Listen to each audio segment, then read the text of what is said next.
Eagles. Eagles.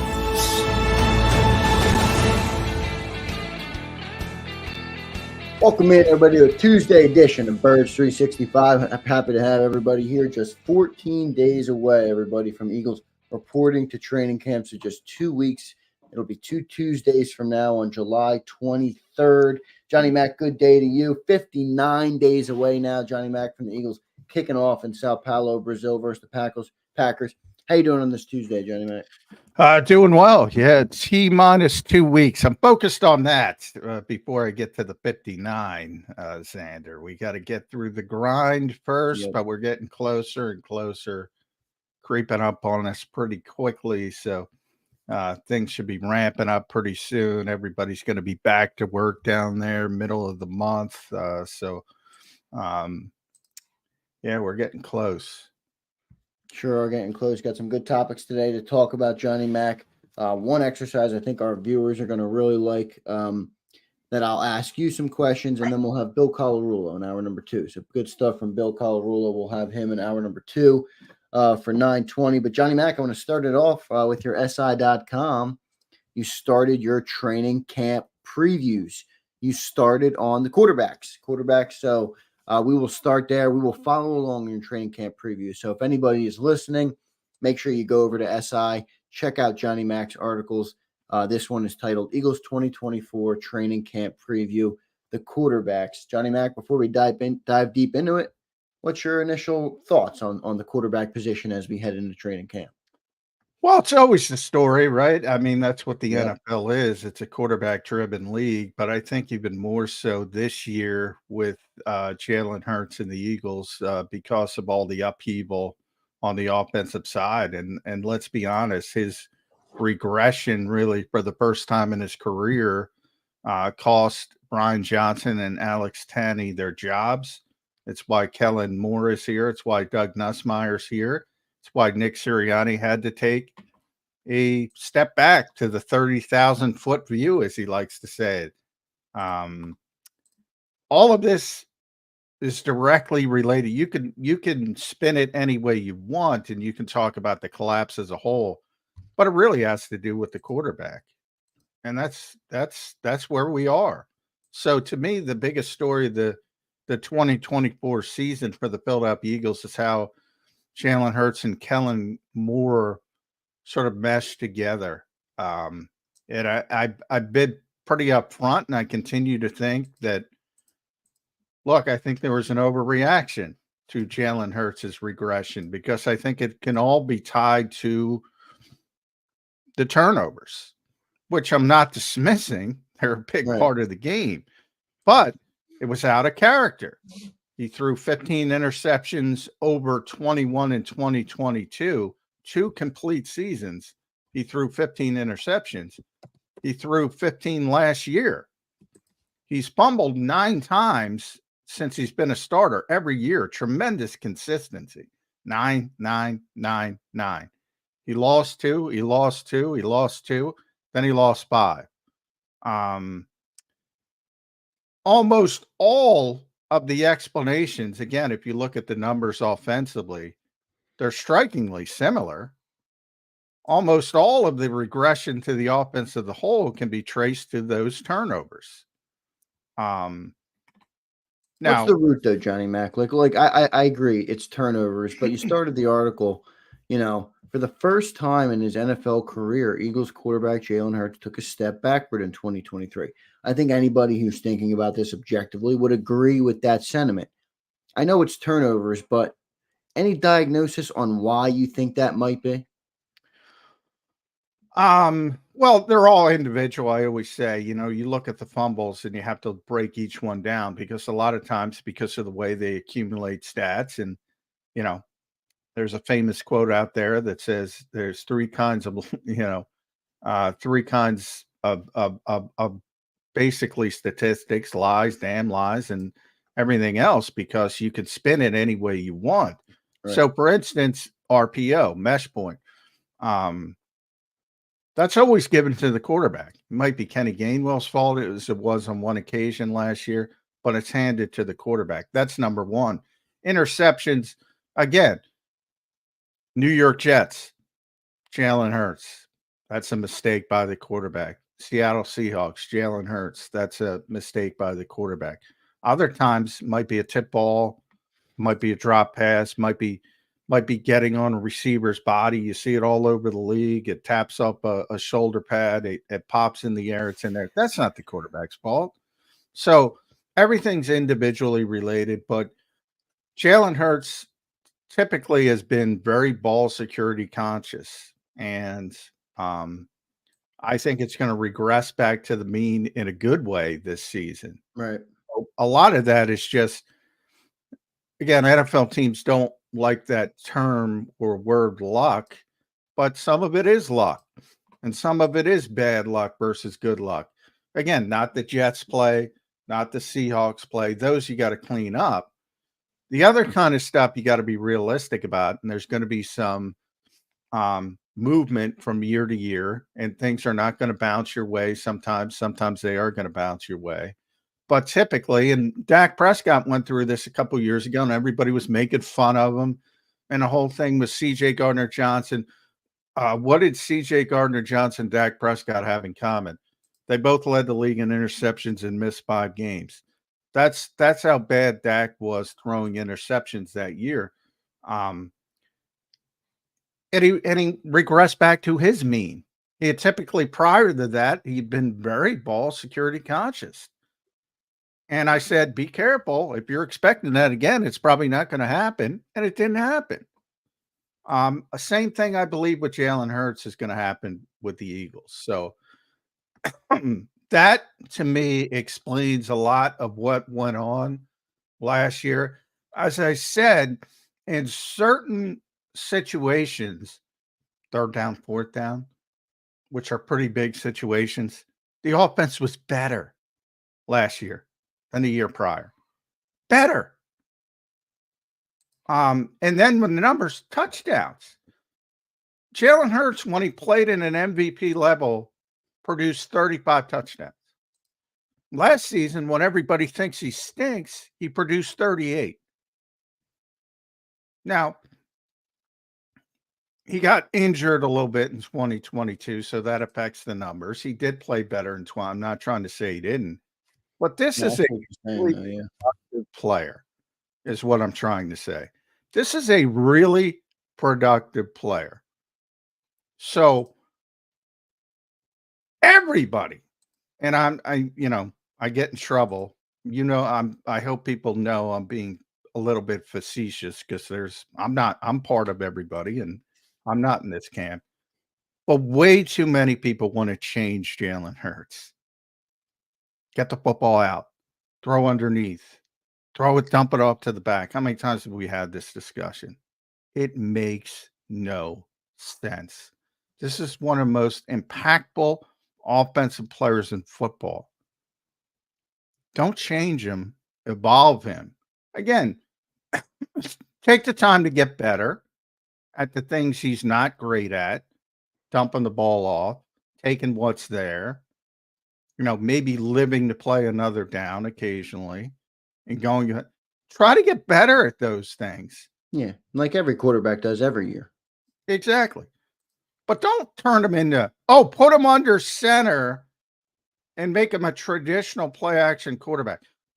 Get the ball out of your hands quickly and beat Brock Purdy. It makes no sense. And by the way, I don't think Kellen Moore's that dumb. I don't either. He knows it. So I'm not too concerned about it. But it is frustrating when you hear it over and over and over and over again. It's bizarre to me. Well said by John McMullen there on Jalen Hurts' last year. 38 touchdowns. Crazy to think about. That's a big number, folks. And he is right. I mean, a lot of harsh criticisms of Jalen Hurts. Some of them I believe are warranted, but also some of them, people are talking about stats in a vacuum. It's a good point. Jalen did have a good year last year. John, to me, at times last year, Jalen Hurts looked uncomfortable in the offense. I don't know if it was the offense. I don't know if it was him. I don't know if it was Brian Johnson. I'm not here to speculate about that, what that will be. But what I do know is we have another new coordinator. He talked about the differences of the offense this year coming into the year. How much do you think that will play a role in getting acclimated in a way, and where before he's fully comfortable running this offense. Look, the NFL of today, the modern NFL, there's not a lot of practice time. There's not that much time there's no preseason play for the starters, really. How much time is it going to take for him to get comfortable in this offense, to hopefully return to that MVP form this year? It's going to take some time. We already saw it in the spring. The Yeah. team did not look good in the spring. Not that it matters. Nobody's even going to talk about that when training camp starts. But, you got to be honest. And the offense didn't look good in the spring, particularly the first team offense. I shouldn't say, because Kenny Pickett had his moments with back shoulder throws. Tanner McKee had his moments with the third team. So it wasn't, that was more problematic because you saw some signs of life occasionally from the second, third teamers. And the first team was kind of like, not much each and every day. And to be honest, there were throws there where it would have changed the whole narrative. Dallas Goedert seemed to be open all spring, and every time he threw the football to him, it was off target. And if some of those were on target, all of a sudden you're talking about touchdowns, and Elliott's putting numbers out there, and everybody's going, "Oh, Jalen's playing great." That's how quickly it can change. So he didn't play well. I think that's fair to say. He mentioned 95% new. What I've been told is that's terminology related. That's not offense related. Well, they're both offense related, but you get the point. People saying the offense, you're not going to see anything the same. No, but the terminology is different. So that's going to take a little bit of time. My biggest concern is people watch this show for a long time, know I'm a continuity guy. And I know everybody thinks Brian Johnson stinks and Alex Tanney stinks, and maybe they do. I don't know. But I do know that one of the major problems with Jalen Hurts is he needs to be able to handle things better at the line of scrimmage. So when teams are blitzing and teams are overloading and teams are signaling, he's got to get to the right play more often. And he didn't do that enough last season. And now you're changing things on him again. So in theory, he's backing up before you got to get back to where he was before. And maybe we end up talking about he's not hitting his stride until 2025. And that's if he can keep things together, which is unlikely, which is part of the reason I don't like this setup. Because we said it, there's a big, how many times people say, is Nick Sirianni going to, what does he have to do to keep his job? Well, he's got to win a playoff game, right? Rube was out there writing that yesterday, and everybody agrees with him, right? He's got to win a playoff game. So if they don't win a playoff game, you got turnover again. And you're back at, that's why I don't like, and I don't think Jeffrey Lurie thought this out very well, to be honest. This setup. Yeah, we'll see how it all plays out. And welcome everybody in this morning already. Good amount of viewers in here. Over 100 on YouTube. Over another 100 on our other social platforms. Welcome everybody in. Slagger, Paul, James, Eduardo, Twiz, Jason, A-Team. Anybody I missed in the chat. Paul Mancini, Dank Bird Gang. Everybody, we appreciate Stephen McKell, CZ. We appreciate each and every one of you guys being here this morning. Don't forget to drop a like on the show, as it's the best thing you can do to help us grow. So we appreciate all of you guys for being here. Johnny Mac, a point there that I want to ask about is, talking about some of the regression with Jalen Hurts.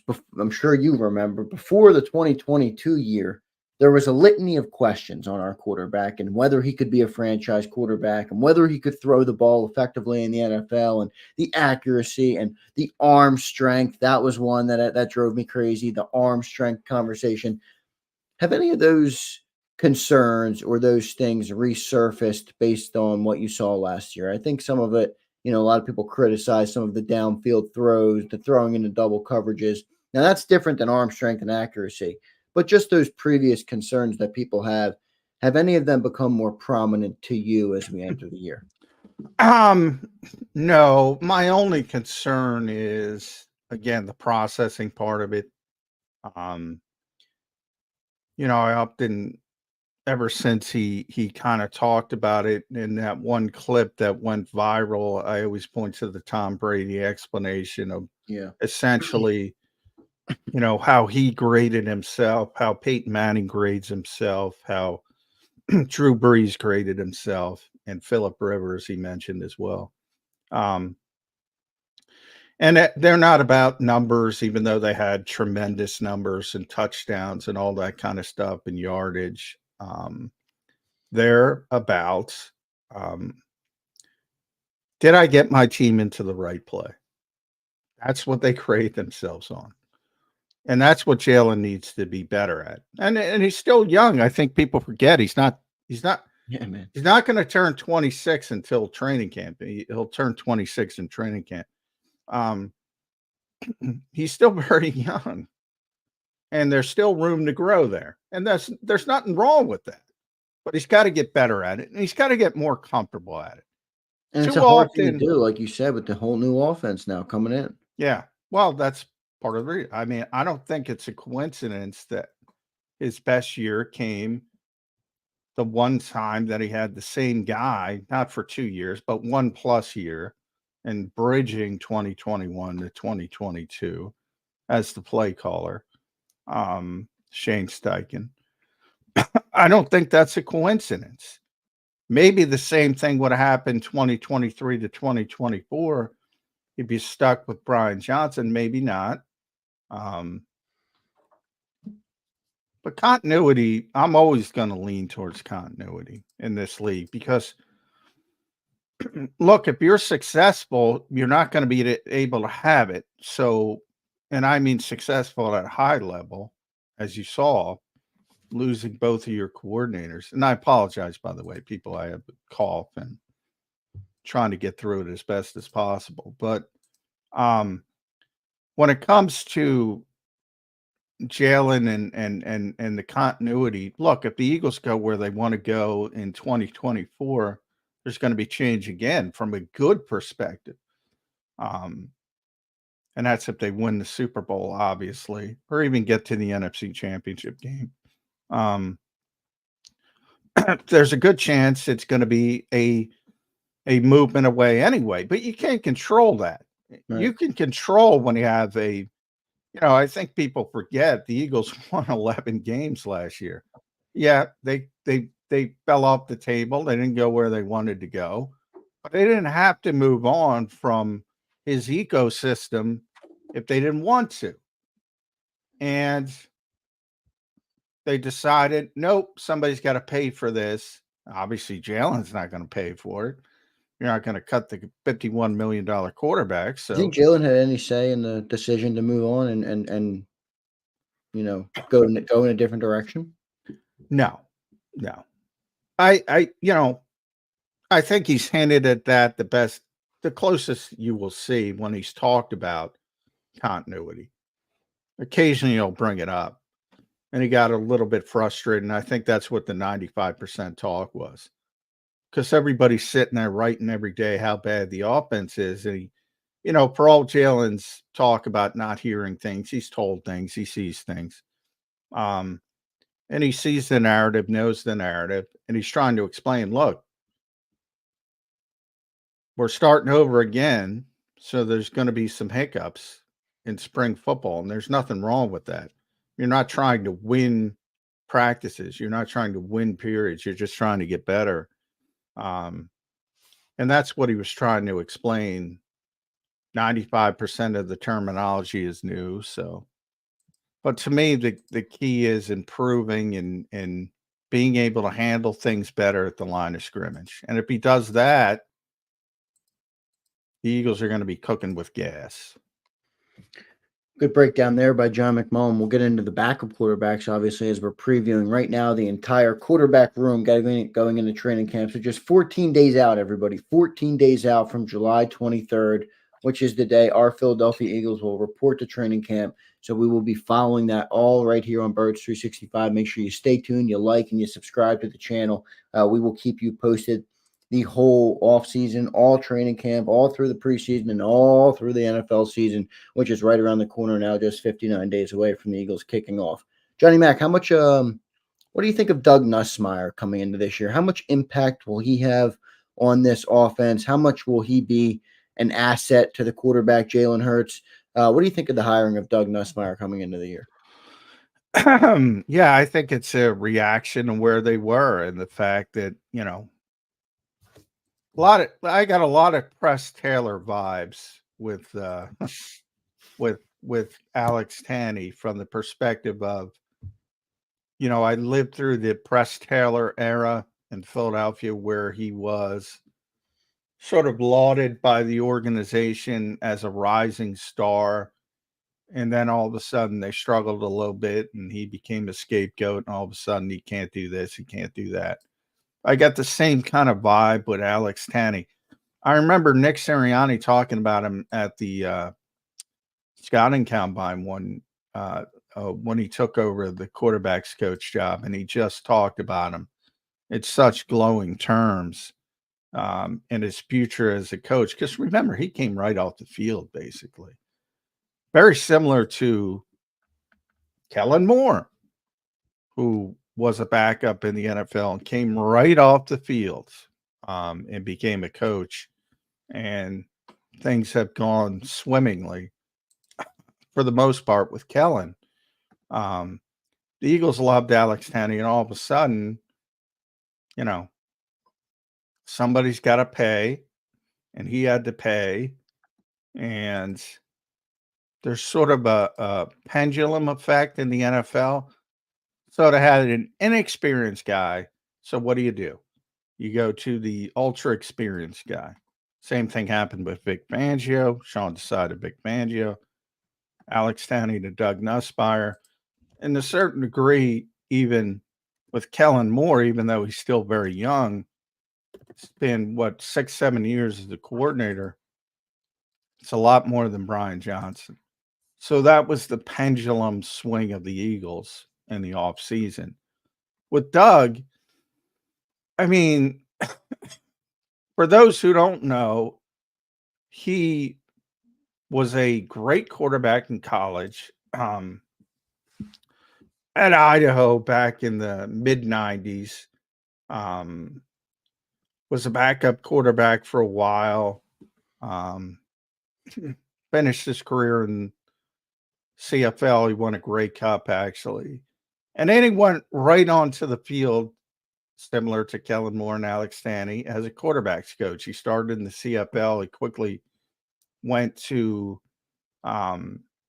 college in Michigan State. And he's been coaching quarterbacks basically for there was a 2-year span. And it was when he first came back from college, he was at Florida, where he was the offensive coordinator and the quarterbacks coach. And he recruited Jalen Hurts, by the way. So those two have a prior relationship. Interesting. At least right somewhat. There. Yeah. And then he came back to Dallas. He was the tight ends coach. And the reason he was the tight ends coach is because Kellen Moore was the quarterbacks coach. And that's where those two grew tight, and he became his right-hand man. Then Kellen got bumped up to offensive coordinator, and he became the quarterbacks coach. But so for 20 plus years, all he's done is coach quarterbacks, with the exception of that 2018, 2019 span in Dallas, where he's the tight ends coach. Very few people, have been coaching the position that long. So no more excuses. Doug knows what he's doing. He plays the position. He understands the position.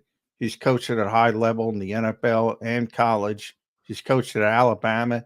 He's coached at Florida. National champions that year. He was the offensive coordinator for A.J. McCarron. Yep. Yeah. He coached in Michigan. I mean, we're talking about big-time schools, Washington as well. I mentioned Michigan State, Rams, Cowboys, Chargers, and the NFL. And again, he played the position at a high level himself when he was in college. Same with Kellen Moore, by the way. He was a very good college quarterback. Same with Brian Johnson, who was a very good college quarterback.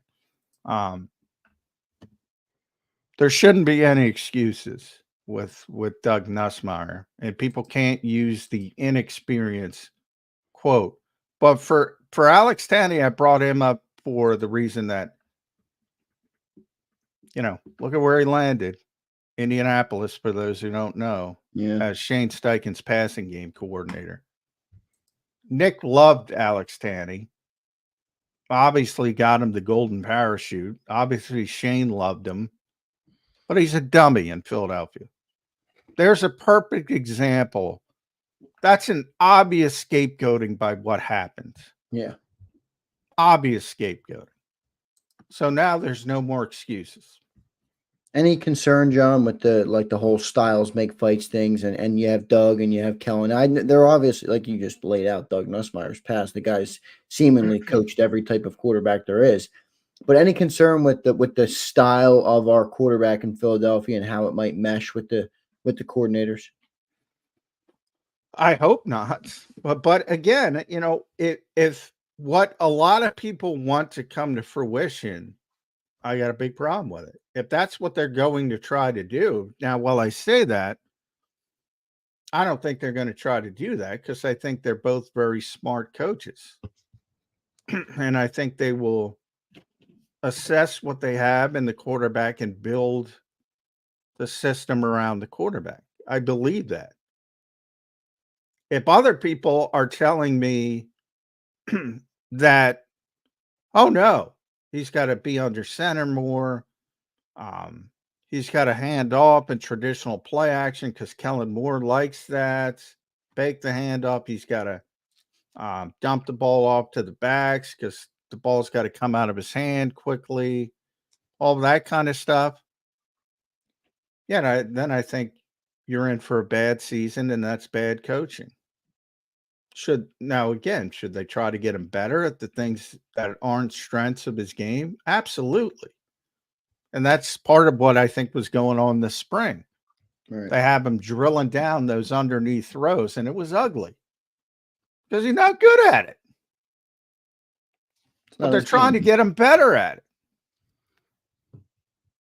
Makes sense. Good breakdown by John McMullen. A lot to be excited about, I think, with Jalen Hurts. I mean, especially at the beginning of that conversation when you laid out just how really good he's been. And it's easy to look at the last 6 games last year and go to a harsh criticism of him. But if he can correct those turnovers, as Johnny Mack pointed out, a regression to the mean, we could be in a good position with Jalen Hurts coming into the year. John, let's just finish up the preview of the quarterback room coming into training camp. We talked about Doug Nussmeier. We obviously talked about QB1 and Jalen Hurts. Backup, Kenny Pickett and Tanner McKay. Probably won't spend much time on them, as I don't think there'll be a huge impact on the team this year. But nice to have a good backup. What do you make of the backup QBs coming into training camp? Yeah, I think the Eagles are better equipped at backup quarterback this year than last year. Kenny started 24 games in Pittsburgh. He's younger than Marcus Mariota.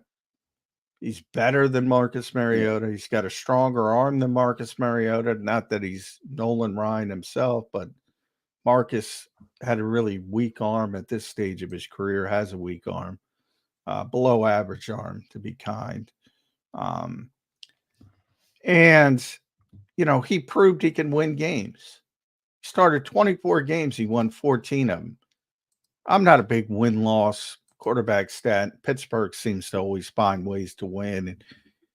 And he was rarely the reason they would win games. But again, we're not talking. He was the starter there. He was the guy there. He was a first-round pick there. Here he's the backup. That's a good backup. Yeah. Somebody who's not going to be overwhelmed by the situation. Somebody, if Jalen Hurts sprains an ankle and misses a week or two, is going to keep you competitive It's exactly what you want from a backup quarterback. And oh, by the way, he's young and he's cost effective, and you don't have to worry about going out and paying an exorbitant amount of money for veteran backup quarterbacks who, to be honest, stink. Look at what Marcus Mariota did last year, which is basically nothing, thankfully, because Jalen Hurts was healthy for the majority of the season, or at least healthy enough to play. He got a raise to go to Washington. He got a raise. And the Eagles have Kenny Pickett now on his rookie contract for 2 more years. What they trade for Kenny Pickett?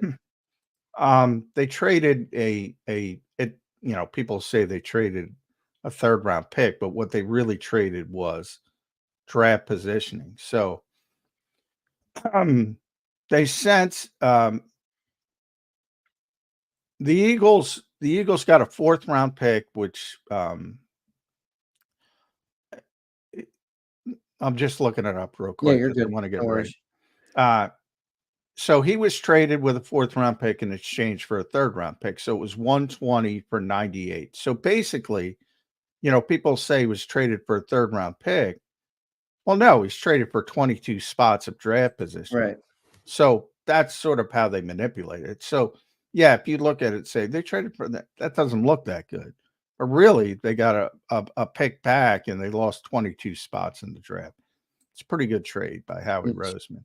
Great value for a former 1st round, not former, but for whatever he was, 2021, I want to say, or 2022 1st round draft pick. Obviously didn't fully live up to the expectations in Pittsburgh, but they got their own problems over there. I like Kenny Pickett as a backup. I feel comfortable if something were to happen, God forbid, we obviously do not want that to happen to quarterback 1 Jalen Hurts, but this is the NFL. That's what happens. We got to talk about it. If Jalen did go down, I think Kenny Pickett would be pretty dang good with this in Kellen Moore style of offense. Well, I'll tell you what, in the most catastrophic circumstances, which you don't want to happen, I do believe there are certain instances, certain teams where if they lose their quarterback, the season's over. Exactly. Season's over. Would the season be over from a Super Bowl hope perspective? Yes. Most likely. We thought that with Nick Foles too, so I can't rule it out completely, John. Well, yeah. This is probably the wrong town to say that in. But yeah, remember, you're talking to a Philadelphia fan who watched the backup quarterback beat Tom Brady. Yeah, but remember that was a very short span. If Nick Foles had to pay an entire season, I'm sorry, people, the Eagles aren't going to the Super Bowl. That's kind of what I'm saying with Kenny Pickett. But could they make the playoffs? Yeah, they could make the playoffs with Kenny Pickett. In this team, in this roster. Yeah. He won 7 and 5 both seasons as a starter in Pittsburgh. Yeah, and that offense in Pittsburgh is very uninspiring with Matt Cannon. I think that they might have moved on from him now this year. But yeah, they have. Yeah, but very my uninspiring point, offense. can he get to 10 and 7? Sure. Why not? 9 and 8, and you're in the playoff conversation. And he's got a way better cast here. I mean, yeah, exactly. So it's a good move by all fronts for the Eagles to go and get Kenny Pickett. John, let's just close up the quarterback. We're doing, for anybody that's just joining now, we're doing a full preview of the quarterback position as we are 2 weeks out from training camp. So we will follow along with John's SI.com articles, Sports Illustrated. Make sure you go and read John's work over there. Great article. His first edition came out. The 2024 training camp preview, the quarterback. So that's what we are doing now. We talked about Jalen Hurts, just talked about Kenny Pickett. Johnny Mac, let's close it out with Tanner McKee. Obviously, probably not going to see Tanner this year, but I think he's a good 3rd-string quarterback. What do you make of him? Yeah, I mean, and we got to bring in Will Greer as well, because Will people knew his name because he played in college at Florida and West Virginia, and he was a 3rd-round pick. And he has a history with pretty significant history with Kellen Moore and Doug Nussmeier in both Dallas and with the Chargers last year. And when the Eagles signed him, a lot of people were like, oof, what does that mean for Tanner McKee? And the Eagles were really quick. I mean, really quick to say, "Oh, no, no, no. We like Tanner McKee. We like him as a developmental quarterback." And Will is basically here to be an extension of Kellen Moore and Doug Nussmeier on the field, in the meeting room. He knows what they want. He knows the system well. He can help sort of peer-to-peer, player-to-player, helping not only Jalen Hurts, but Kenny Pickett and Tanner McKee learn the system. But as I put in the article, you could put the pencil away and put it in pen. Jalen Hurts and Kenny Pickett and Tanner McKee are going to be the Eagles' 3 quarterbacks. And, you have the extended practice squad now. So you can even keep Will Greer as a practice squad. You can have veteran players on the practice squad if you want to keep them around. It's pretty evident that Kellen Moore and Doug Nussmeier think he has a future in coaching, probably. So, that's part of it as well. And he's sort of, as I said, an extension. But Tanner, had a really good spring, had one bad practice where I was a little bit concerned because he just looked off and he looked his mechanics. Yeah, I remember you came back. You said his mechanics looked different and everything. Yeah. And I was concerned, are they trying to change him? And then they went right back and he was like his normal self. And he made a lot of plays. Again, 3rd team. Got a strong arm, more traditional quarterback. So, you talk about catastrophes. The only way he's getting on the field is if both Jalen Hurts and Kenny Pickett get hurt. But, then you can see some of the stuff that so many fans want to see. This is a traditional 6'6" play action quarterback. You'll have him under center. Smart guy too out of Stanford. Yep. Yeah. But yeah, big arm. And that's what you want. You want a young guy with some upside as your 3rd quarterback, developmental quarterback. At least that's what I would want. I don't want a veteran that can't play as your 3rd string quarterback. And he's a good developmental prospect, and that's what you want in that position. Yeah, I like the direction the Eagles went this year with backup quarterback compared to what they did last year with, I never wanted to move on from Gardner Minshew, but obviously I understood the business. Well, you had to. Yeah, right. You had to, but I never liked the Mariota move. I just thought the guy, I thought he was washed a little bit, and he kind of proved that he was a little bit. His arm's no good. So I like the direction they went. Good wrap there. Good preview there of the quarterback position. For anybody that missed the start of the show, Johnny Mack laid out a very good case for why you can be optimistic still on Jalen Hurts. I understand the concerns coming off of last year, but still a lot of reason to be optimistic that QB1 turns it around and has another big season this year. We'll see how it all meshes together. We'll go to our first commercial break. Thanks, everybody, for being here this morning. Suplex and Callie, James Carver, Joho, Keese, everybody, Show Enough, everybody, anybody I missed. I would appreciate all you guys being here this morning. I got 2 good questions for John coming out of the break, and then we'll have Bill Colarulo in hour number 2 to break it all down, prepare for training camp with Billy C. So stay tuned, everybody. Birds 365. We'll be right back. If you missed any of today's show on the JAKIB Media channel, listen to the podcast on your way home. Available on YouTube, Apple, and Spotify.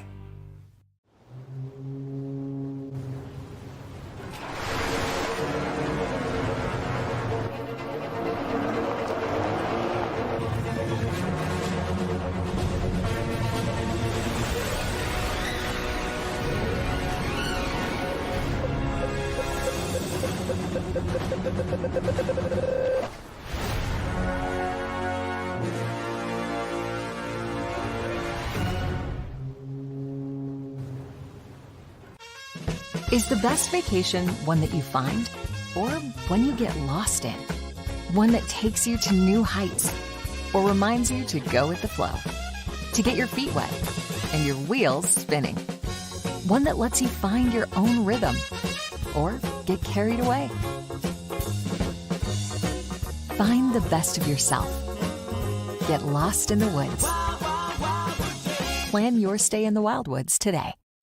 Win and save this baseball season from Colony Pools and Power Washing, a local company serving Delaware, Delco, and Chester County since 1970. Are you tired of looking at your green house? Is your roof, siding, deck stained green from algae and mold? Let the experts pressure wash your home and take the pressure off of you. Win with Colony Pools and Power Washing.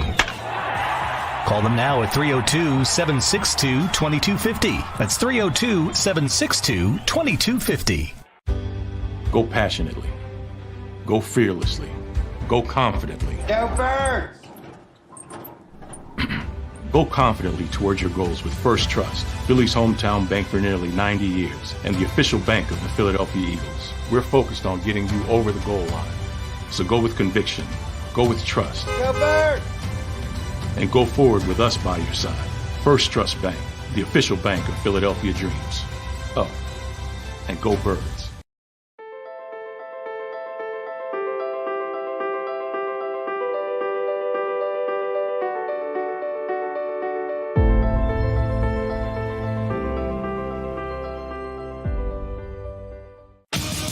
The greatest fans on earth. It's a bold statement, but would you expect anything less from Philadelphia? 58 years of heartache creates a toughness, a grit, a resolve not found in most. Sure, our prayers were answered, but now that we've had a taste, we're looking for more. Pondley Hockey, official partner of the Philadelphia Eagles. EAGLES, Eagles.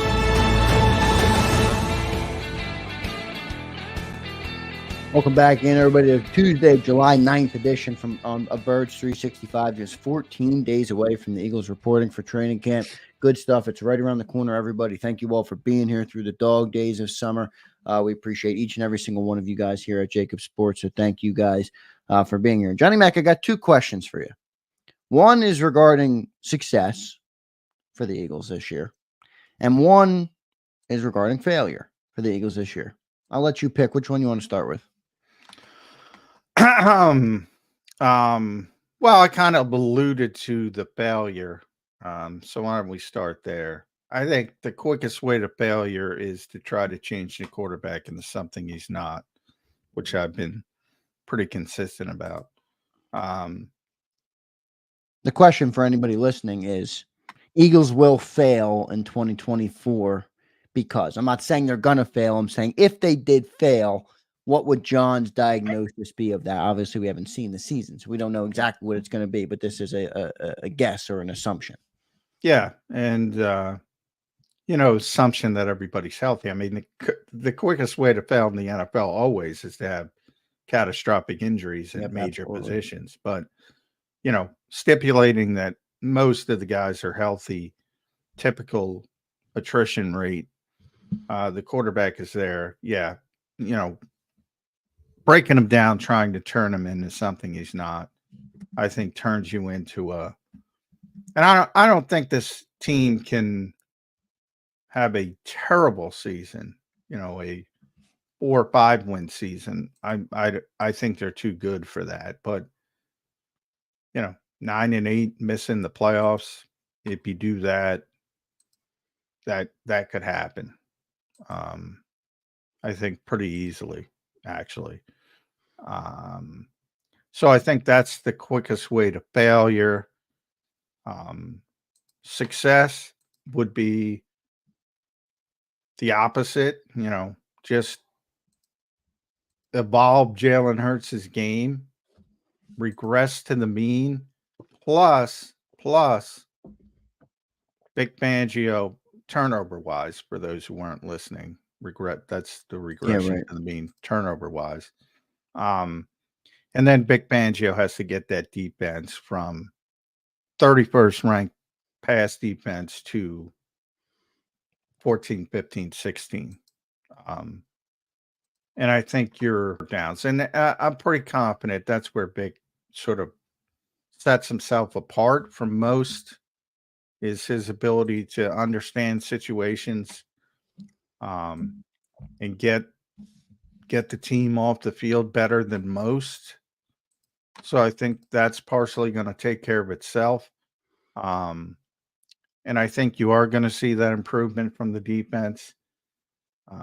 But if they do that, then you're a significant contender on the NFC side, right there with Detroit and San Francisco, most likely.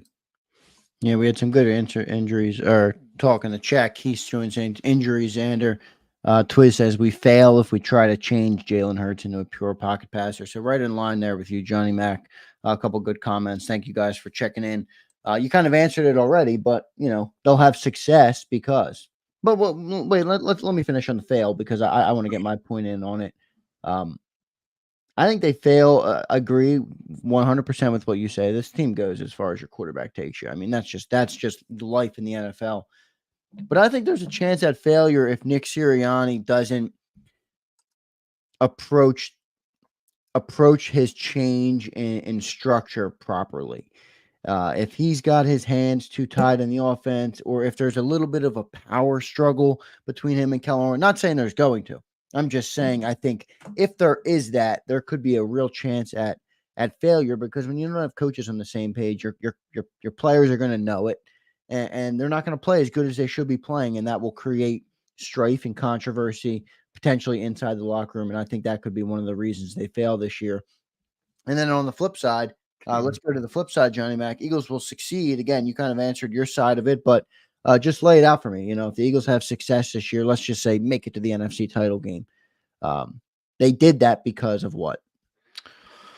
Well, they did it as I said, they did it because Vic gets that defense back heading in the right direction. It gets them back on they were the worst among the worst third down teams in football last season.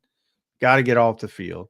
When you get off the field, that helps all your numbers. Obviously, if you're not out, letting teams extend drives. So I expect the Eagles to be much better on third downs. And then offensively, it comes down to, there's a lot of reasons why things could go wrong. And, the one commenter said, I stipulate injuries is always number one, always. But you mentioned the coaching staff as well. Yeah, I talked about that since they did it. I don't like the setup at all. So that could go wrong as well.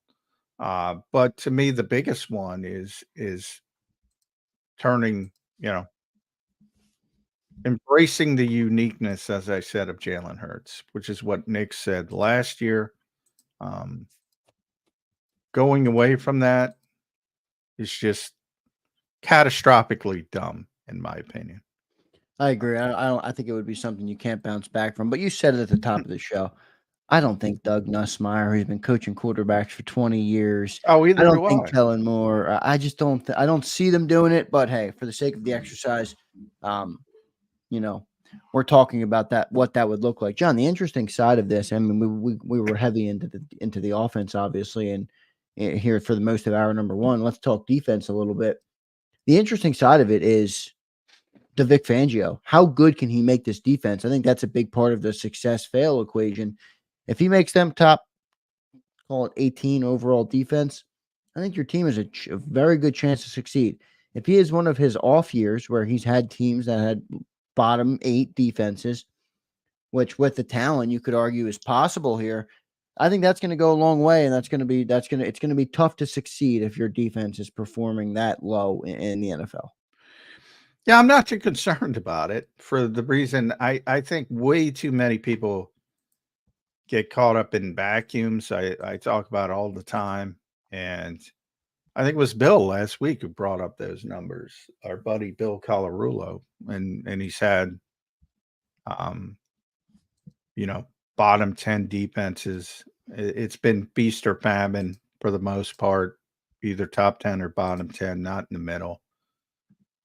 The difference here is, and I think what people don't look at when they cite statistics like that is they're only looking at the final numbers on defense. What contributes to that? Well, the offense contributes to that.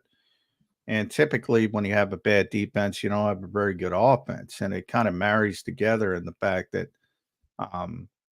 your not on the field offensively, and that means you're on the field a lot defensively. In the case of the Eagles last year, now they were just bad down the stretch. We can all the offense was bad, the defense was bad. But in general, everybody expects this offense, everybody except NFL media, to be a top 10 offense. Most people locally expect them to be top 5. A lot of people think they'll be the best offense in football because of the talent level. Well, that's going to help your defense. If any of that comes near fruition, that's going to help your defense. Now, part of it is Vic as well. As I said, he's a very good situational defensive coordinator. If you ask people about Vic Fangio, the first thing they bring up is his ability to manipulate those situations. And in fact, if you're 3rd and 10 against Vic Fangio, you're starting to think about the next drive typically, because he's going to figure out a way how to manipulate his team off the field. And that's sort of his strength as a defensive play caller. But, you should never have a bottom 5 defense. And technically the Eagles didn't last year, believe it or not. They were 26th overall, but you should never be that low even. We won't parse it when your offense is as good as their offense was, even in a bad season. They were still 8th. They were still top 10. You should never be 26th if you have a top 10 offense. So the offense factors into it as well. I guarantee if you want to break it down, all those Vic Fangio, and I know a number of them in Chicago had bad offenses. Denver certainly had bad offenses. That contributes it to it's not just in a vacuum, as I said. What's your perspective on the ceiling of this defense? I mean, I think they can be pretty good. I don't think they can be top 10. I don't know that they have enough talent on all 3 levels. I think they're still a work in progress. That's why I say mid-range.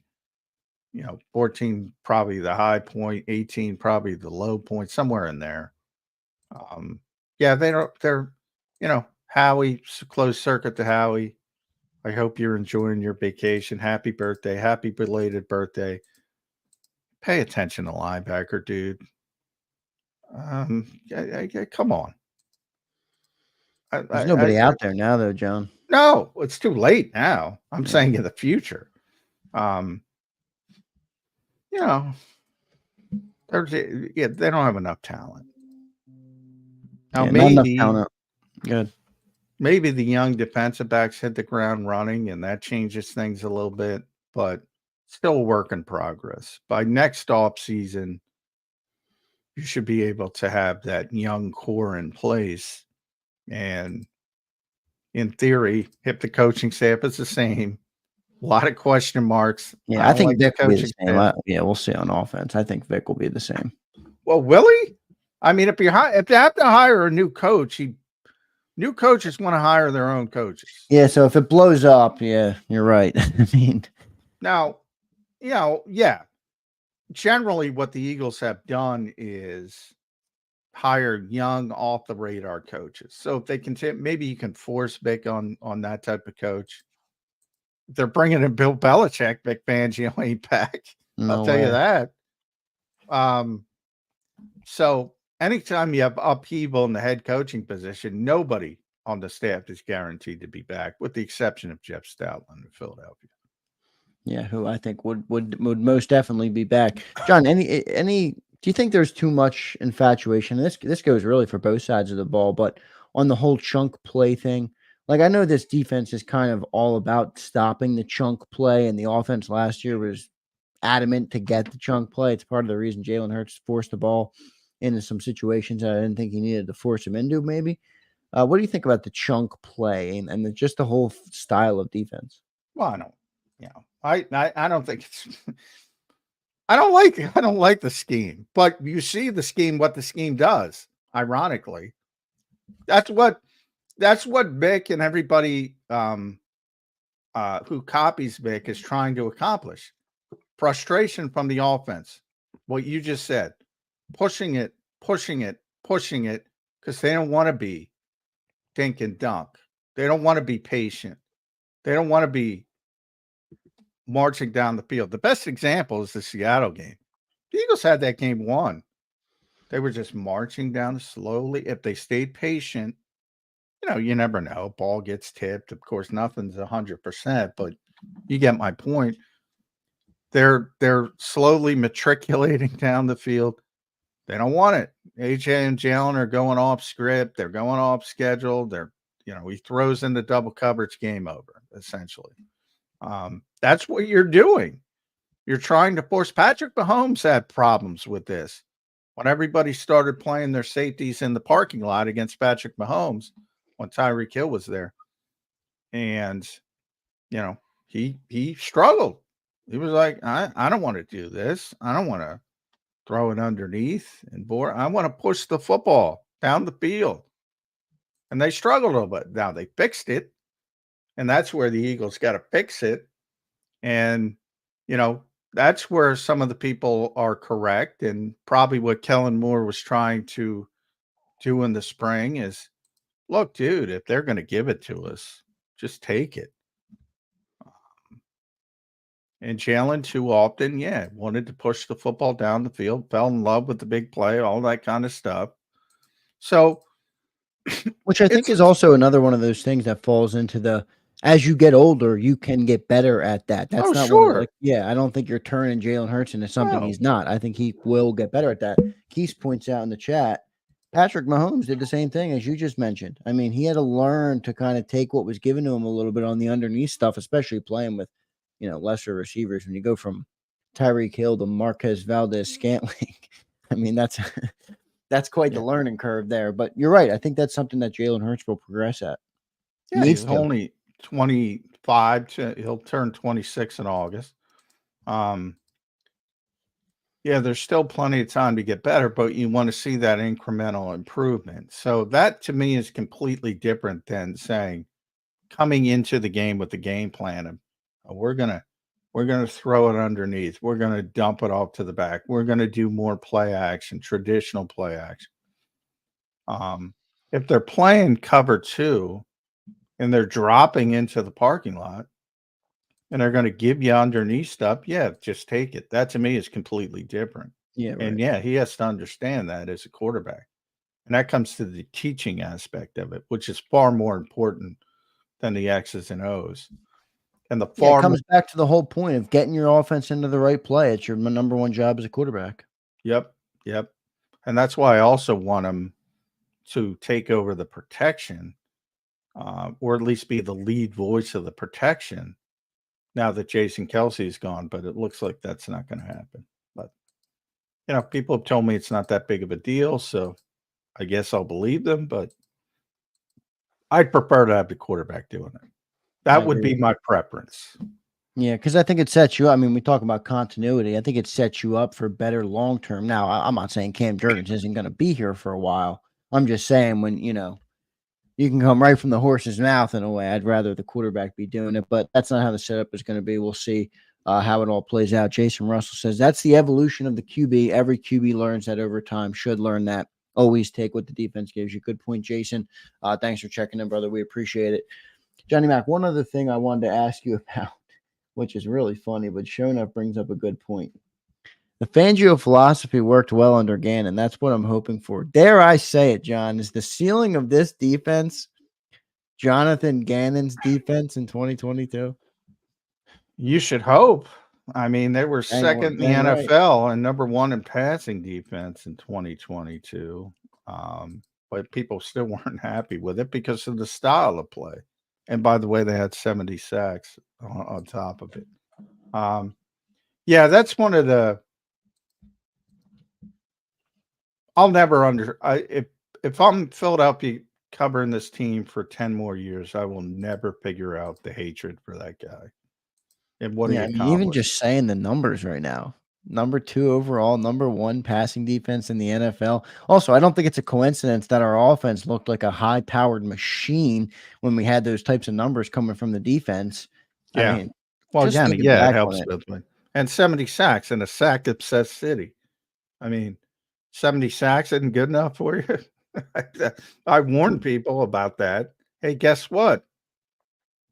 And that was even if Ganon and Edwards and Kaiser and Marcus Epps and everybody was back. They weren't getting 70 sacks again. That was special. And for whatever reason, people didn't recognize it because they didn't finish the deal. And, you know, I get the disappointment of losing the Super Bowl. You're always disappointed in the moment.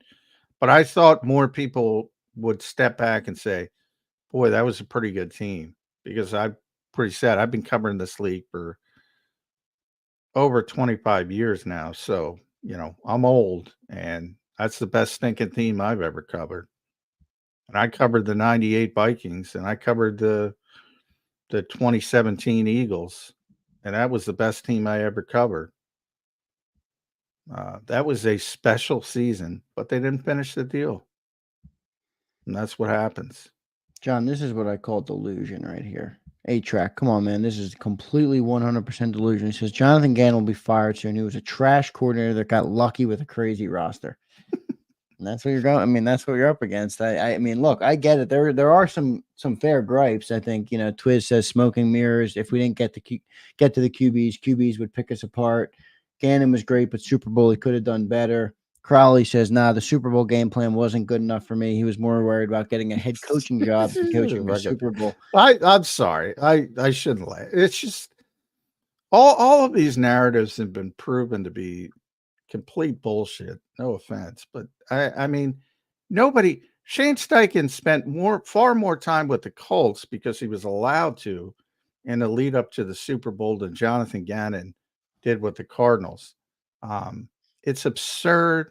It's nonsense. Stop it. It didn't happen. He was ultra focused. He's a football lifer. Do these people really think that Jonathan Gannon, who doesn't have a Super Bowl ring, by the way, didn't want a Super Bowl ring and he was worried about the Arizona Cardinals? It's absurd on its surface. Nobody believes it. The Eagles don't believe it. Were they upset they lost him? Yeah, they were upset they lost him. Did they wish, you know, Monty Ossenfort did it above board? Yeah. But all the other stuff is nonsense. I can't believe I'm going down this route. And as far as think about how many players, I talk about this all the time with Gil locally. How many players on that defense had career years under Jonathan Gannon? A lot. I mean, my God, people, just say thank you and be done with it. That's what happens when you have success. People have ambition.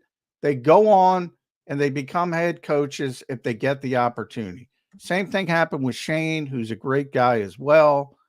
That's what happens. Nick loves them both. They were both ultra successful. Part of the scale back is because you lose good coaches and it's tough to replace good coaches. Just say thank you for putting together an unbelievable freaking defense in the modern era and having a franchise record 70 sacks for a goofball city that only cares about sacks. I mean, what more do you want except Darius Slay not blowing coverages at the biggest moment?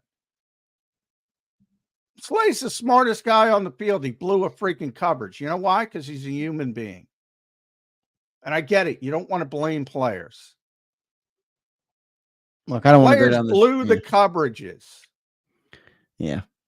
And by the way, Andy won a second consecutive Super Bowl with the same stinking play against a different team. Yeah. Because guess what? It ain't easy to do with Kansas City. This is where, look, I don't like going down this rabbit hole, but this is where I think the more I remove myself from the year, the more I try and view it objectively. I mean, Madness says, I wish we had Jim Schwartz. Madness, let me just run through something really quick with you. Super Bowl 52 and Super Bowl 57. The Eagles won one and they lost one. It's their two Super Bowls. They won 505 passes. This is the sentence, John, you picked up where I'm going. In 2018 Super Bowl 52, Eagles beat the Patriots 41-33, our first ever Super Bowl in franchise history. Tom Brady throws for 505 yards and 3 touchdowns. We win the game, and nobody cares. Everybody loves Jim Schwartz. By the way, Super Bowl I love Jim. 57. We play Jim- against Patrick Mahomes, potentially one of the most talented quarterbacks to ever grace a football field. He throws 180 yards and 3 touchdowns. Now, we lost the game. I know we lost the game. It sucks that we lost the game. But don't be delusional. I mean, I love Jim Schwartz too, but he gave up 180 passing yards to the best quarterback we've ever faced. I mean, you could argue if the Eagles get the ball back at the end of that game, we go down and we win. Nobody cares. Everybody's like, Ganon's great. We had the number 1 ranked defense in the league. We won the Super Bowl. I mean, you can't pick and choose. I get it. I like Jim Schwartz too, and he says just his presence. I agree. I'm a Jim Schwartz guy, but it's tough to pick apart Jonathan Gannon, guys. It really is. I get it. I get all the gripes. I get the coaching interview. I get it, but 505 yards from Tom Brady and everybody loves Jim Schwartz versus 180 from Patrick Mahomes. You know, and as John points out, 2 blown coverages by Darius Slay. It's like, come on, guys. I mean, I don't think we lost the Super Bowl. I don't want to kill Slay, but to me, Slay was the bigger one because he's so smart and he just doesn't do that. But that's the point. Sometimes he's a human being, and sometimes guys make mistakes. It's not the end of the world. It might seem so in the moment, but you used a good word, delusional. It's freaking delusional. I love Jim Schwartz. Anybody who listens to me knows nobody's taught me more about defensive football than Jim Schwartz. Nobody. He's one of the top 5 defensive coordinators in the NFL, and he has been for a long, long time. And he's disgusted at how, to this day, he's disgusted about how his defense played in that game. He doesn't even like to talk about it. I know. And he won. He got a ring from it. Yeah. Just Brandon made 1 play. That's how close it is. In Super Bowl 57, how about Aaron Cepas, who shouldn't even been punting? That's a Howie Roseman mistake. They should have stuck with Brett Kern, as bad as Brett Kern was. But Aaron was coming off an injury. He was rusty on top of it. He kicks the football the wrong way. The coverage gets caught up. They return the punt back to where? The 5-yard line? That's on the defense?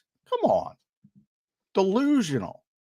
Well, that's where Keith is right. He says we lost because Jalen fumbled and Cepas punted the ball the wrong way.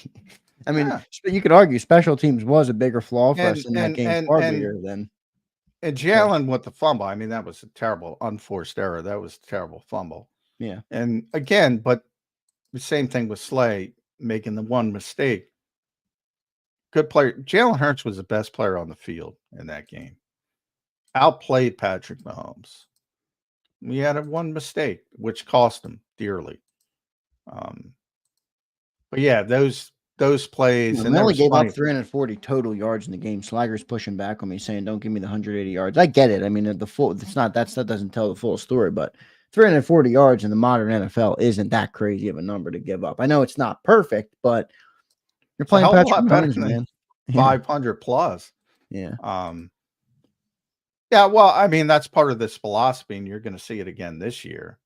They're willing to give up some yardage on the ground to, stop the pass. That's part of the philosophy of this defense. But and Bick's going to be the same way. I hate to break it to you. And there's a lot of things I don't like about the scheme.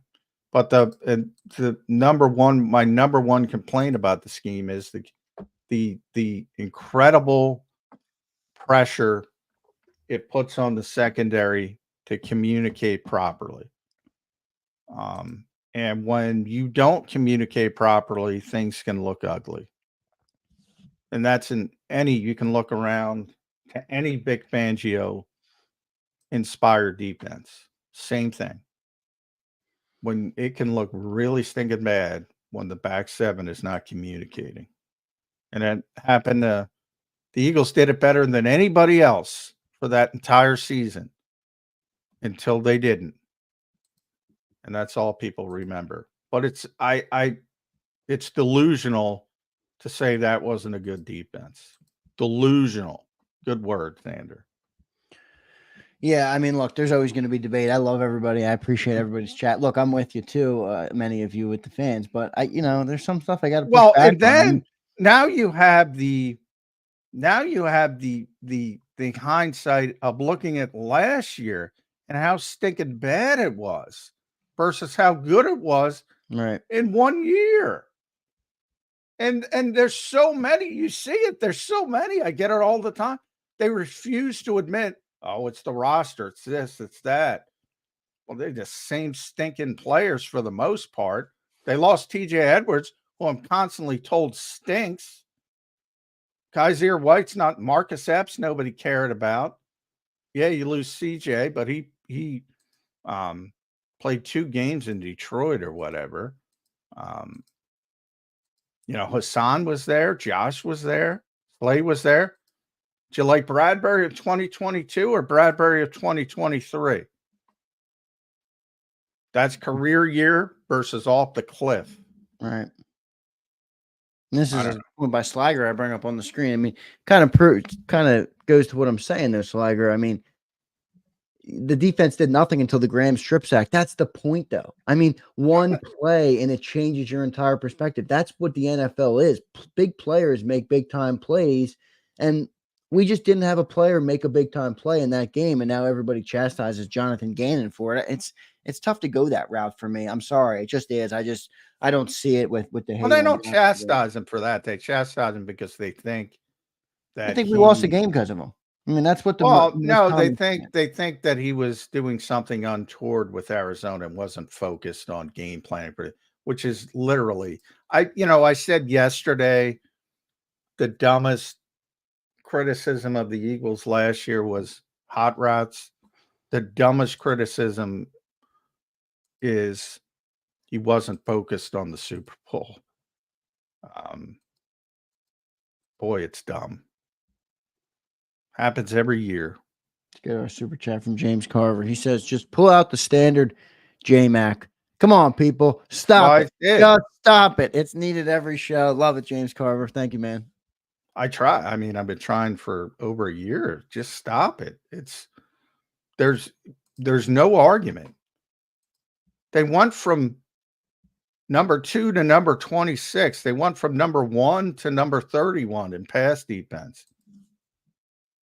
They went from having the greatest pass rush in franchise history to can't get home.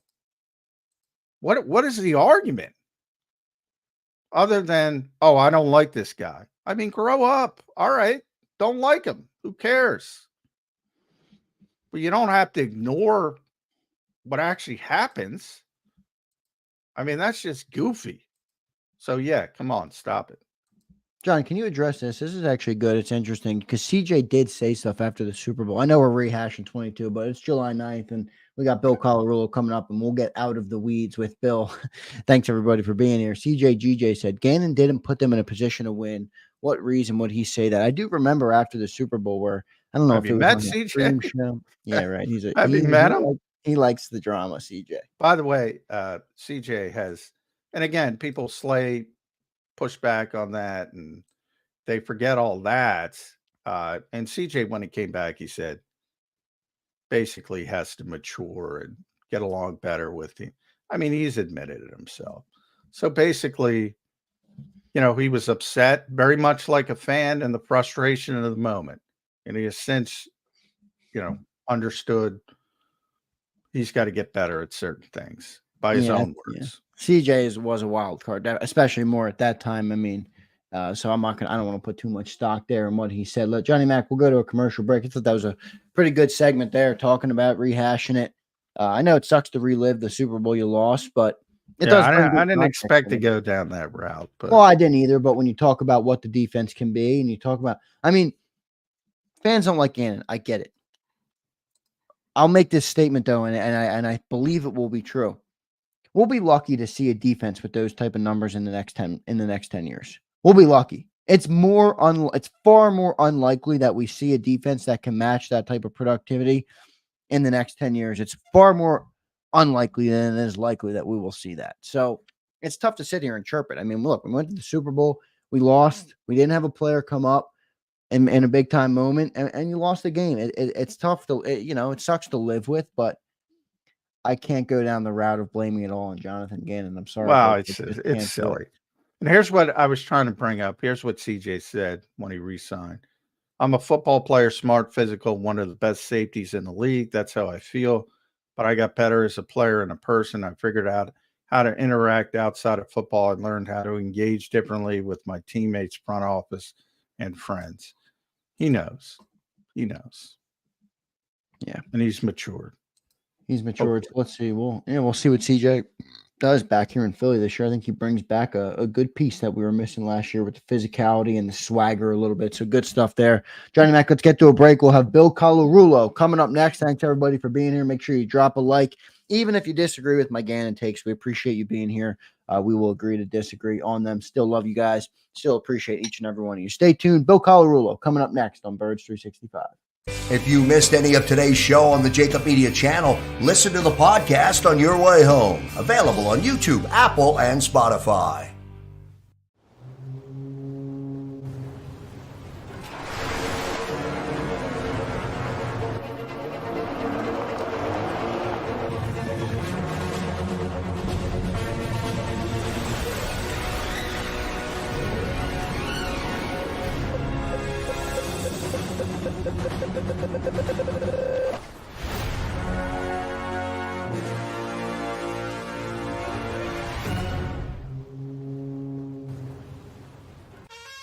Is the best vacation one that you find, or one you get lost in? One that takes you to new heights, or reminds you to go with the flow? To get your feet wet and your wheels spinning? One that lets you find your own rhythm, or get carried away? Find the best of yourself. Get lost in the woods. Plan your stay in the Wildwoods today. Win and save this baseball season from Colony Pools and Power Washing, a local company serving Delaware, Delco, and Chester County since 1970. Are you tired of looking at your green house? Is your roof, siding, deck stained green from algae and mold? Let the experts pressure wash your home and take the pressure off of you. Win with Colony Pools and Power Washing. Call them now at 302-762-2250. That's 302-762-2250. Go passionately. Go fearlessly. Go confidently. Go Birds! Go confidently towards your goals with First Trust, Philly's hometown bank for nearly 90 years and the official bank of the Philadelphia Eagles. We're focused on getting you over the goal line. So go with conviction. Go with trust. Go Birds! And go forward with us by your side. First Trust Bank, the official bank of Philadelphia dreams. Oh, and go Birds.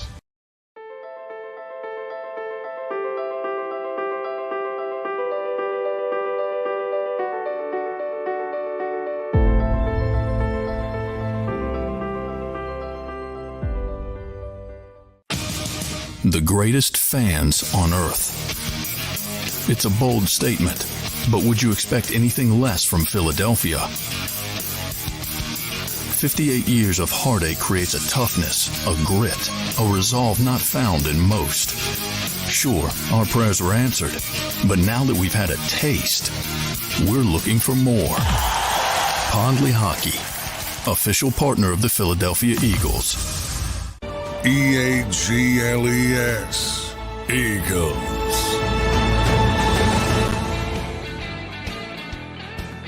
Welcome back in, everybody. A Tuesday edition of Birds 365, joined by our weekly Tuesday guest, Bill Colarulo.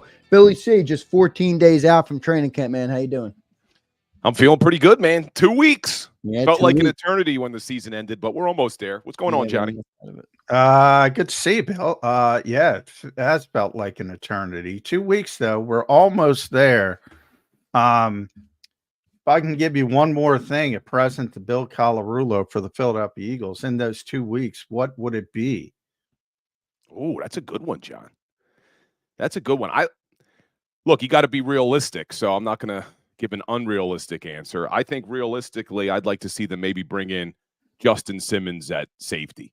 You look at that safety room, I think they lack depth. As excited as I am about Chauncey Gardner-Johnson being back, we haven't seen him play a full season.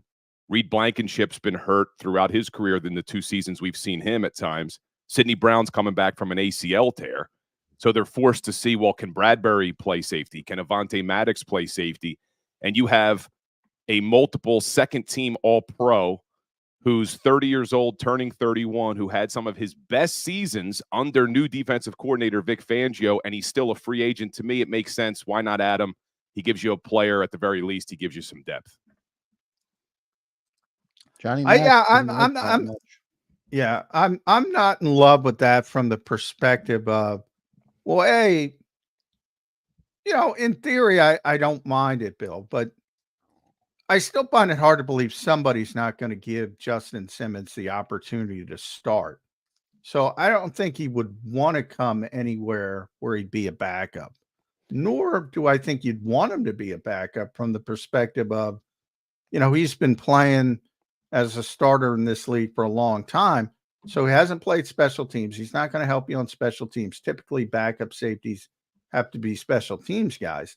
So that brings it back to, all right, is he going to start? And that means Reed Blankenship as a backup. Well, look, Vic Fangio has utilized the 3 safety look before, the big nickel. I know Cooper DeJean, as a rookie, people are expecting him maybe to play a little bit more nickel corner, come down. You can do that big nickel look. But why not do it with a guy like Justin Simmons? Because we know Chauncey Gardner-Johnson has the versatility to slide down into that nickel corner position as well. To me, look, what was Vic Fangio's answer when they asked him what the key to his defense was? Good players. If you have an opportunity to bring in a good player like Justin Simmons, who also knows your defense because he was under you for 3 seasons, unless someone's willing to give him a ton of money, which it doesn't look like it's going to happen just yet, the guy's still a free agent. To me, it just makes a lot of sense to bring in another good player. I understand your point. Does it prevent Blankenship from getting on the field and you want to see him grow in year 3? But God forbid Chauncey Gardner-Johnson or Reed Blankenship gets hurt. What's the answer behind him? Yeah, I hear you. And it would be nice if Justin says, yeah, I'll come in for this. I still think somebody, like with these situations with that particular player, I think that would be more Eddie Jackson if you're looking for, the history with Vic Fangio, and he's not going to. I still think somebody's going to pay Justin Simmons. Now, maybe I'm wrong, and I get the thought he's still out there, but as a veteran guy, he might be in that situation where he's saying, you know what? I don't want to deal with the offseason bull crap. I don't need it. He might be waiting for, and who knows? He might not want to show up for the first week or 2 of camp because he doesn't need it and say, all right, I'm ready. Let's go. And he signs somewhere and he gets starter money and he's a starter. So I still think he's in that category. I'm not saying he's a bad player by any estimation. And then the injury aspect of it, that's every team everywhere. If so-and-so gets hurt, somebody else gets hurt, you're screwed. You can't have a Justin Simmons on, pull the emergency fire brake. No, I agree with you, but history is usually our best indicator. I loved the Chauncey Gardner-Johnson acquisition. I really did, but I said it before they signed him because there were the rumblings they were bringing him back. Even if you bring back CJ, I felt like they had to add another safety because of the fact that CJ's been hurt 2 years in a row. Even back to his time in New Orleans, I don't think he played 16 games. I'll have to look it up, but my memory serves me correctly. I don't think he's played 16 games in quite some time. So no, there's some durability concerns. That's fair. So you have that. So it's not necessarily that you're trying to protect yourself at every position. It's a position where you have guys who haven't really stayed healthy. Even Reed Blankenship, he comes in his rookie season. He doesn't play to begin the year. Then he gets hurt. He got hurt for a couple games last year. I'm just nervous that the secondary, yes, much improved, But anything happens to those two safeties, any word on when Sidney Brown will be back? Can we expect him back? Is he going to start on the PUP list, you think? They changed the rules where you can put guys on injured reserve before the initial countdown to 53. You used to have to, if you wanted them to come back. In other words, if they were put on injured reserve before the initial 53, they were done for the season. They changed that rule. So now it's 4 games and you can designate 2 players to come back. So they might just put them on injured reserve if they don't want to start them out. I'll tell you, the guy looks like he could play right now. He's tremendously athletic, as we all know. He wants to play week 1. That's an injury that requires a certain amount of time, though, and the Eagles are going to be very stringent to that 9-month standard. So I think they're probably going to be cautious. But I don't know if we have to miss 4 games. They might err on the side of caution. I think to your point of maybe that's where James Bradbury fits. Maybe the safety thing's realer than we think for early in the season, just to be a backup. Or Abante, or Eddie Jackson. But I really think Justin Simmons is getting a starting job. Maybe I'm wrong. And maybe shows up as the best backup in the history of the world. But Reed Blankenship's contract tells me they want him to be a starting safety. They bought out his there was no reason to buy out his restricted free agent. They did the same thing with TJ Edwards.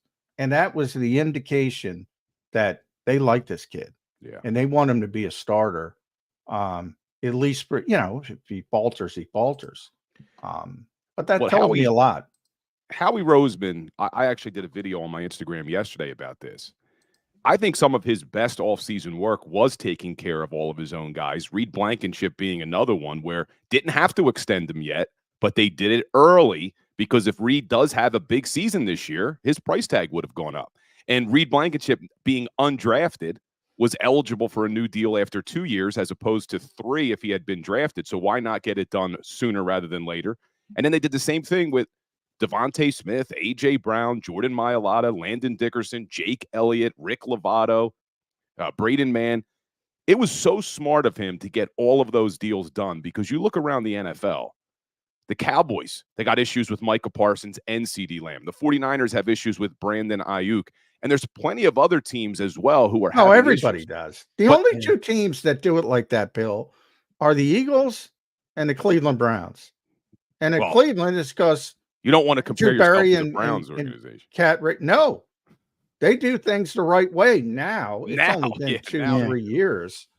And that's because Andrew Berry's there, who was here, and Cat Raish is there, who was here, as sort of 2 of Howie's lieutenants. Yeah. So they do business the same way now.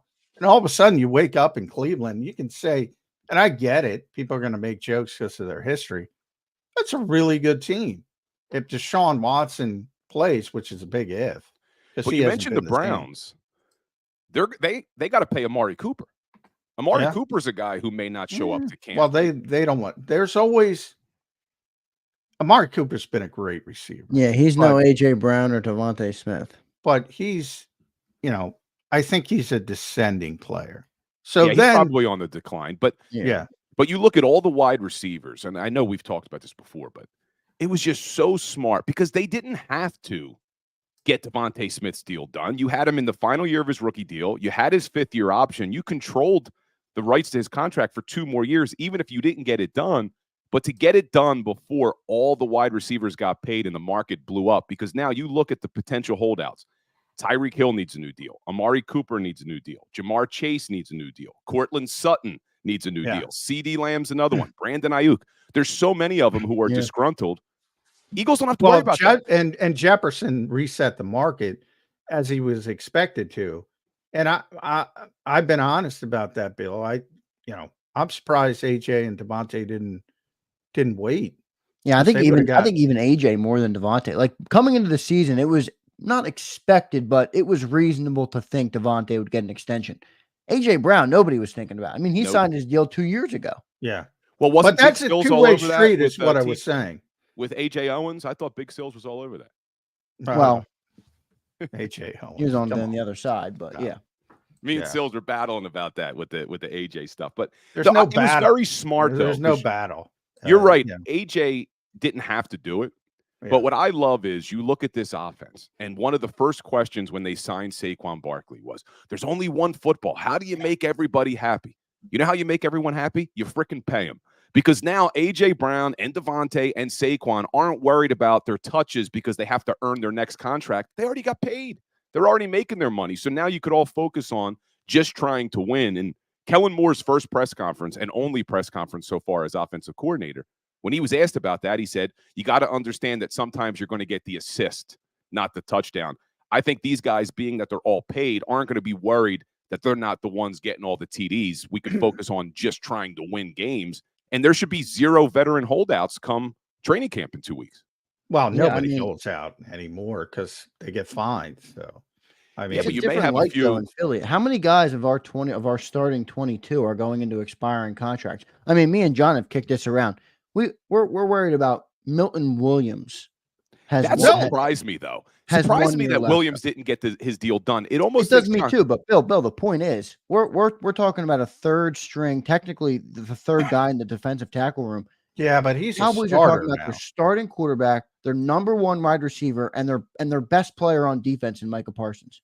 And it's just a different world we're living in. No, it is. Howie's done a great job. And I wonder, the Milton Williams one, I wonder how much of that is, and maybe John has some insight, is him not wanting to sign a new deal. Yeah, I think that's what's going on. Yeah, where he's saying, look, I'm going to get an opportunity this year to show how good I can be, and I'll get my big payday in the offseason. Because I like Milton Williams a lot. And I think that's the typical player they usually try to lock up sooner rather than later. They did it when they got Javon Hargrave. That was a great move, getting him before his breakout campaign. And now look at San Francisco's paying him a ton of money. So, yeah.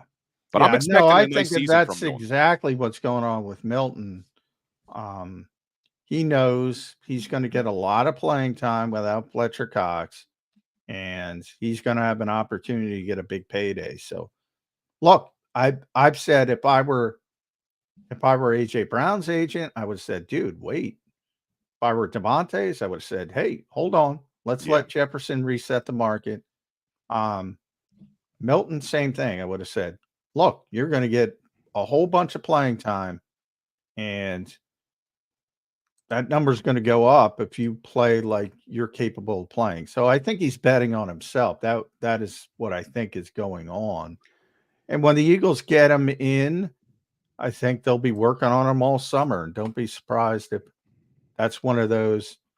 A couple years ago, it was Jordan Mailata. His first massive contract was the day before the regular season. Might be a couple weeks in this regular season. The year they extended Avonte Maddox, Dallas Goedert, and who was the third? There was the third, Josh Sweat. Dallas was like November. Avonte was early in the season. They'll be working on him, and they tend to get those things done. So you have to give them credit. The one thing I would say about the Cowboys, everybody brings that up. We've talked about it on this show, Bill. I'm sure you guys have talked about it over at 97.5. Yeah. Do I agree with the way Jerry Jones does business? No. He's paying a penalty. He's gonna sign Micah Parsons. He's just got to pay more. He's gonna sign CD Lamb. He's just got to pay more because he's a dummy. Yeah, it also affects the cap, though, John. Like, this is like, Bill brought up Big Sills. In a way, Big Sills isn't wrong when he's like, you're never going to pay Devontae and AJ $25 million. No, but I'm saying 29 other teams, 28 other teams wouldn't be able to pay two receivers like that because they don't know how to work the cap like Howie does. Well, not when you got Dak Prescott with a $50 million cap hit. The Eagles right now have Jalen Hurts on a $13 million. Yeah, but that look, Howie deserves all his flowers. I think he's the best general manager in the NFL. A lot of this is Jeffrey Lurie, though. Jeffrey Lurie is willing to say, you know what? Yeah, A, I'll put out the money up front, and B, I don't care about the back end. So he can keep using these voidable years. To be fair to the rest of the league, a lot of teams cannot operate like that because their owner will not allow it. So Jeffrey Lurie deserves a lot of credit for that. Did you happen to read that article on ESPN by Bill Barnwell about Howie Roseman? It's a long read, but they essentially asked the question. It was released a couple days ago. Is Howie Roseman overrated or underrated? And the conclusion was basically a little bit of both. And they went through his entire history. But one of the things, when you talk about giving credit to Jeffrey Lurie, one of the things that they talk about in this article, the mean right now, the median tenure for general managers in the NFL is only 3 years. If you take Jerry Jones out of the equation because he doesn't fire himself, but the others 3 years. And what it said is that the old saying in the NFL is 3-1 when it comes to general managers. You get 3 drafts and/or 1 quarterback change. And if you don't have success, you're gone. And it's talking about how Howie Roseman, if they would have done that with him, you probably wouldn't have seen the level of success that he's had. And it's an interesting thing because Jeffrey Lurie has stuck by him. Look, how angry after Chip Kelly decimated the team and moved Howie Roseman into the storage closet. You remember they didn't really name a general manager right away. It was great. I was there. It was like osmosis. They went, we're like pushing Jeffrey. Well, is Howie going to be in charge? And he's talking about all this nebulous stuff. And then we went away for the 6 weeks and he just sort of let the vacuum fill in and Howie's back. Yeah. That was not popular. And then that was not popular. I remember all of the talk then. All of the talk after Chip Kelly decimated the team was essentially it's going to take years for the Eagles to get back into being contenders. And Howie Roseman, in 2 seasons, they win the damn Super Bowl. I mean, you talk about all of the change that went from 2015 to 2017. Not only did Chip Kelly decimate the team of its talent, they had some bad contracts. Byron Maxwell, DeMarco Murray, Ryan Matthews. And then Howie comes in. And people weren't happy at the time. See, now you're saying he's the best GM. I actually did a poll last night on 97.5 The Fanatic. I was hosting nights last night. Who's the best GM in the city right now? Howie Roseman won like 70% of the votes. Back then, people didn't think that. Oh, but my God. He's really won a lot of people over the last 8 years. I remember arguing with another host that shall remain nameless. Like when the downtick in the Peterson era started, and I said Howie was a top 10 GM. I said at the time, top 10, which I was underselling him. And this guy went nuts, and he's like, "Oh, he's bottom." I'm like, "What are you talking about?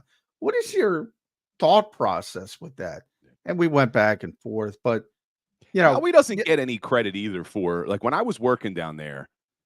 He wasn't the general manager under the Andy Reid era, but he was that salary cap analyst back then with Andy Reid, with Joe Banner.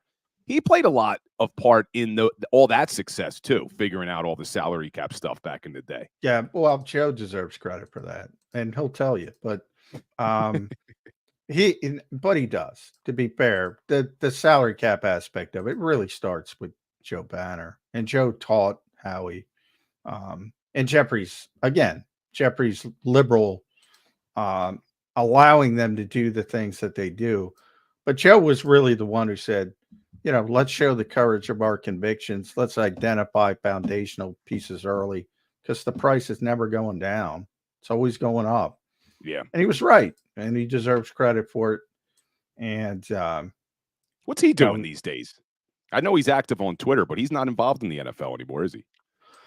No. Well, the 33rd team, not with the team. He owns that website. He and Mike Tannenbaum started that. But yeah, I mean, the deal with Joe is, he wanted a piece of the team and he was able to get it for a little bit in Cleveland. Obviously wasn't going to get it here. It's ironic because now Jeffrey's open to selling a piece of the team because he knows the profit that's going to generate in the modern I heard you're in the mix, John. Yeah. I'm trying to get together a few people. If you want to get involved, Bill, it'd only be about we could buy like a 0.000. Yeah, it'll only be about 700 million for 10%, maybe. Real quick though, as we talk about the cap approach with Howie, this is a good super chat because I did see somebody else talking about this. He says, "Will Howie's cap approach work if the NFL and owners have to pay out the $15 billion?" That's I wrote about that. Yeah. Well, they appealed it. Yeah, it's far from over. As Schlager points out, they're pretty confident they're far from over case. It's that's going to take years to go through the appeal process. But ultimately, those damn lawyers, John, you can't trust those damn attorneys. Can't trust ultimately, those guys, what I compared it to is ultimate. If we're talking years down the road, and they get hit with this judgment, which is over, was listed, you got to triple it by rule, by the legal rules. So it'll be 14-15 billion, which is pretty stinking significant, even with a league that generates. It'll be like the COVID year. Yeah, that's what I was going to say. Exactly like the COVID season where it was the only time the cap didn't go up. Yeah. So it'll be like a 1, maybe 2 year hit, but then everything will go back to normal. Now, the only thing is you may not get the salary cap increases like we just saw this year, the record increase. But by the time they would have to pay that out, God knows what they're making off these streaming services by then. So you may get a wash. You may get a wash where it's, we lost 40 billion, but Amazon, Netflix, Hulu, and every other damn streaming service is paying us to stream our games. Yeah. I'll tell you though, man, and that's another, this is where Jeffrey deserves credit. You don't care about the rainy day. Like there are, I get it. Nobody says the NFL is all king and nothing's going to ever go wrong, but you never know what's going to happen in the world. They were willing to take that big cap hit trading Carson Wentz. At the time, it was a record dead cap, $34 million. Andrew Brandt and I would say on the show to Jody was right. He never shuts up about it because Andrew Brandt and Andrew knows more about the business of this league than anybody else. He was like, there's no way. It was so unheard of at the time. Yeah. There was no way. But again, Jeffrey's like, all right, it's not working out. Let's move on. Jeffrey deserves the credit for that. With hindsight being 2020, what a move.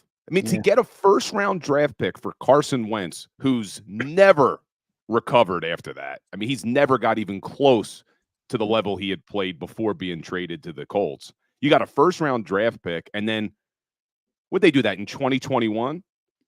Was that the year they did it? 2021. So two seasons later, 2021. Two seasons later, you're in the Super Bowl with a different coach and a different quarterback. That's probably, to me, when we talk about Howie being the best GM in the NFL, the most impressive thing is to get to 2 Super Bowls in 5 years with a different franchise quarterback and a different head coach. That's unheard of. Yeah, you're right. It's so true. And now that we're talking about the past, Bill, I want to bring this up with you. Before you came on, Johnny Mac and I were in a little bit of a rabbit hole talking about Jonathan Gannon's defense, and I can't take it. I don't know what you think about Jonathan Gannon, Bill, but the reality is that was a top 3 defense in basically every category. Number 2 overall defense, number 1 passing defense in the NFL that year, 70 sacks. I mean, these are record numbers for this defense. And I say that to ask, what's the ceiling on the defense this year? I mean, a lot of people criticize 70 sacks. I'm going to throw that out there. Yeah, put that in there. I mean, a lot of people criticize Jonathan Gannon, but we'll be lucky to see a defense with those type of numbers anytime soon. What do you think the ceiling is for this defense? Yeah, Jonathan Gannon, polarizing figure in this town. And the problem is that defense was really good all season, but all of the people who were complaining about the style got to say they were right in the Super Bowl. Oh, the style sucks, by the way. I agree with them there. After they couldn't stop.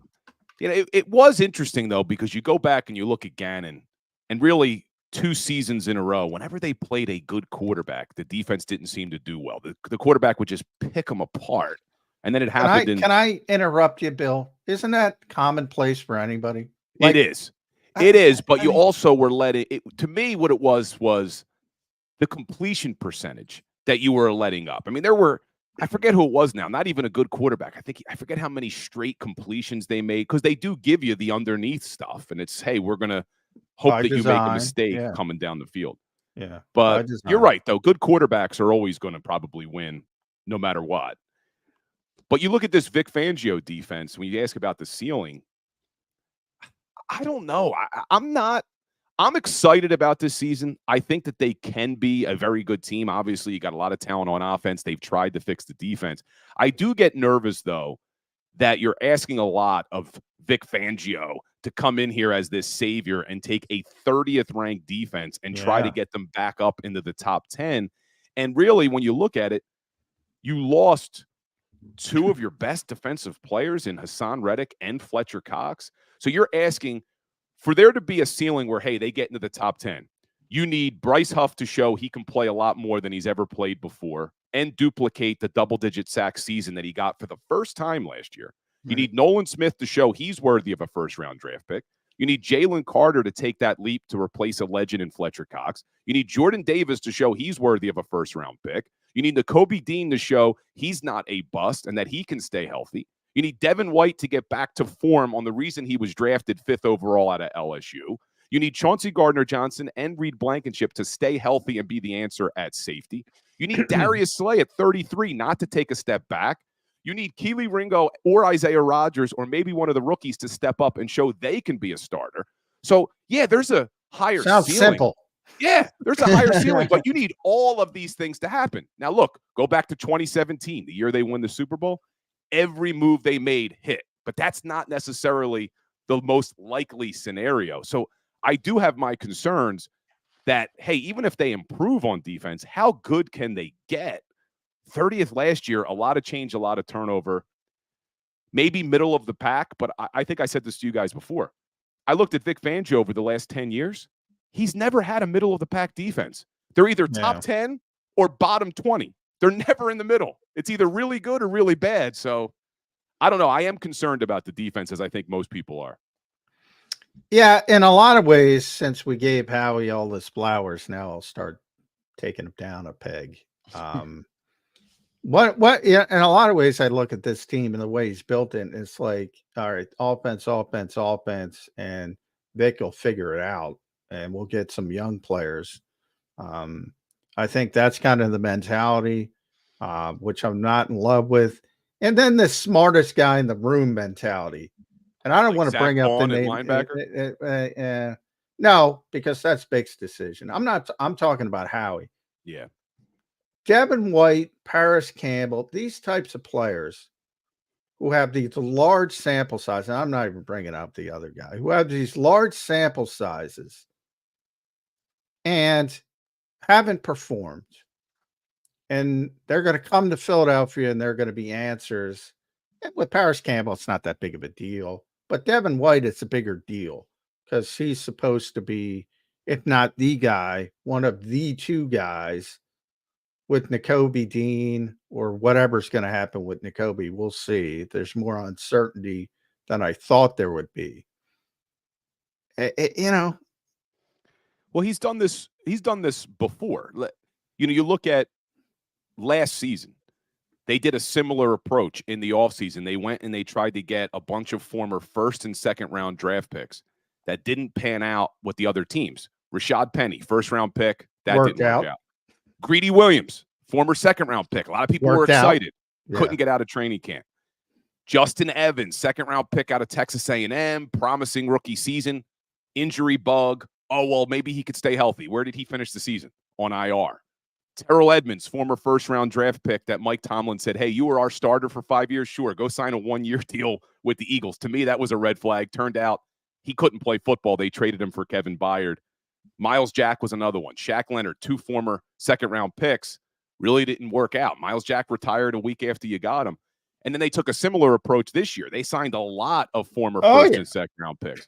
Pedigree scouting is what I like to call it, Bill. But, look, it's not a bad approach. If it's it works, not?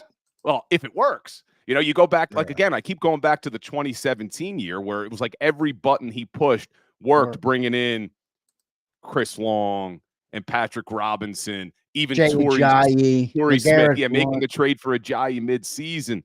But, look, they're first-round picks he's got on his team this year from other teams. Kenny Pickett, Devin White, Saquon Barkley. They tried Devontae Parker. He retired. Mekhi Becton, John Ross, all first-round picks.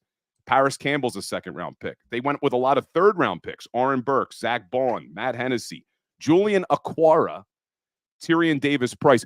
Let me ask you, as we talk about Julian Aquara. Don't forget Terrell Lewis. He's still here. You think he's going to make this team? Who? Aquara. No.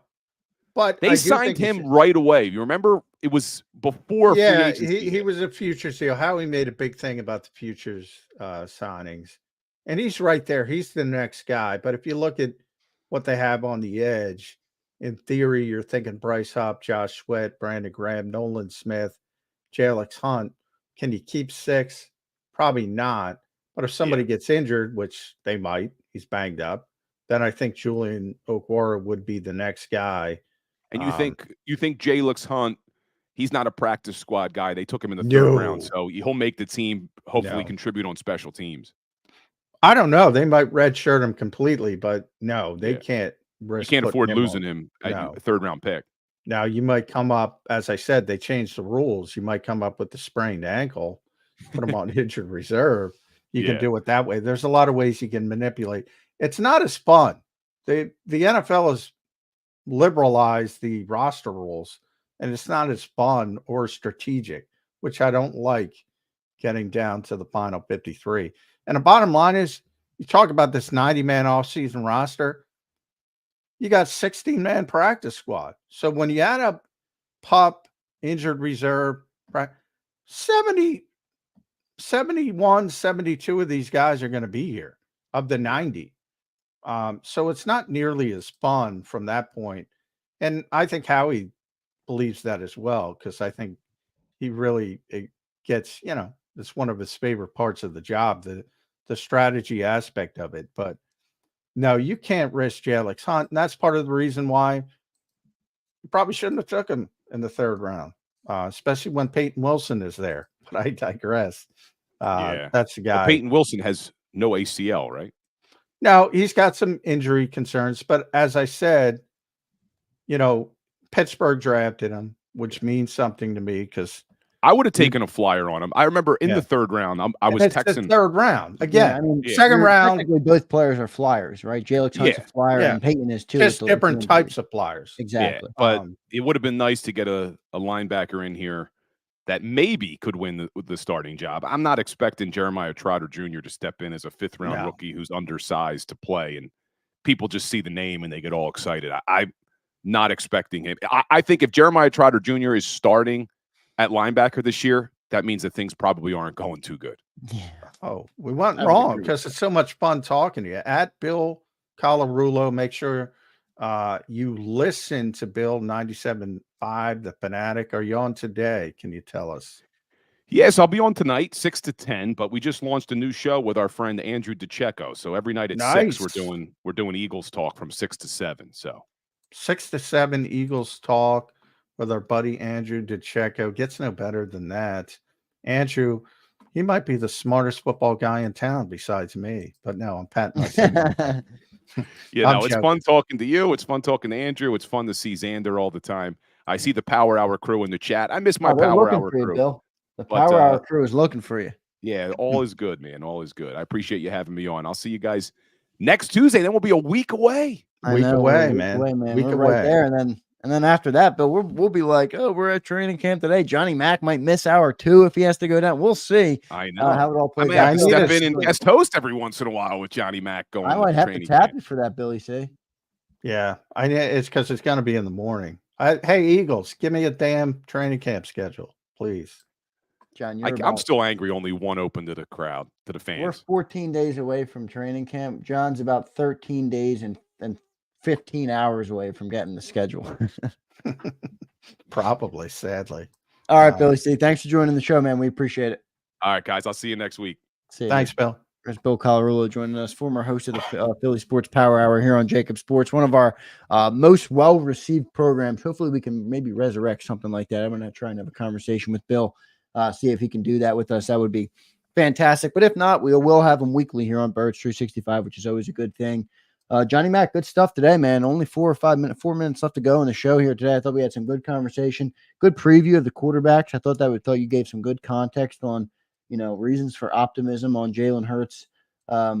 Any closing thoughts here on you from you on this Tuesday at Birds 365.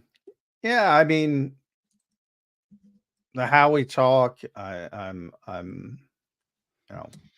concerned about certain aspects that we'll probably get into a little bit more tomorrow when my running back preview, which is ironic because I expect more out of Saquon Barkley than most people that think he's great.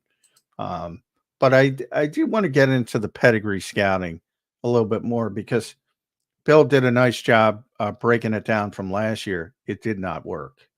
And, people have short memories. And you're talking about guys who have had significant sample sizes in other places that you're counting on the smartest guy in the room theory. We can do more with this guy, this guy, this guy.